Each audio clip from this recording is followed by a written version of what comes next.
A merchant in Baghdad sent his servant to the market to buy provisions. There the servant ran into a startled woman, whom he recognized as Death.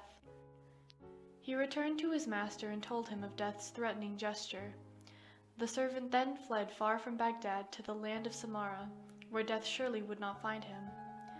The merchant went down to the marketplace and confronted Death himself. "Why did you make a threatening gesture to my servant this morning?" Death replied, "That was not a threatening gesture, it was a start of surprise.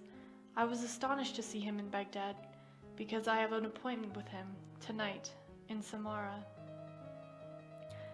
No one escapes fate.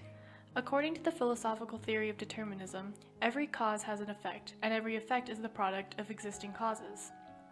Free will is the idea that human actions are freely chosen. Both are pretty simple concepts. Causes have effects, and humans can choose their actions.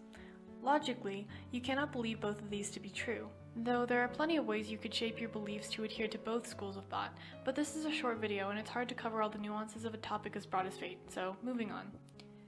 Hard determinists believe that humans do not have genuine free will, and that all human behavior is wholly determined by external factors. We know that the physical world is governed by causes and effects.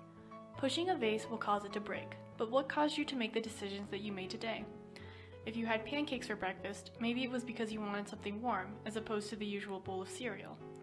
Or maybe you had eggs because you weren't feeling like having something sweet in the morning. Or maybe you just chose to not have breakfast at all. These are all actions you could have chosen, but in the end, you either ate breakfast this morning or you didn't.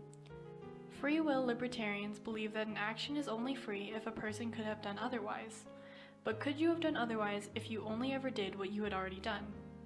If you tried to choose a completely random action, or an action counter to what you were actually going to do, then this would still be your inevitable deterministic action. Most free will libertarians agree that the physical world is deterministic, but argue that humans are agents and can create new chains of causal effects that are not determined by prior events. The problem with this is, where do these free decisions come from? What inspires an agent to make one decision over another? And if you can explain this, then you've reinforced the idea of determinism. Human thought is complicated, and the exact inner workings of the brain are still a mystery. Hard determinists attribute human action to the many invisible causes that occur in the mind. The combination of beliefs, desires, and temperament results in the final action that is taken, which is, in the end, deterministic.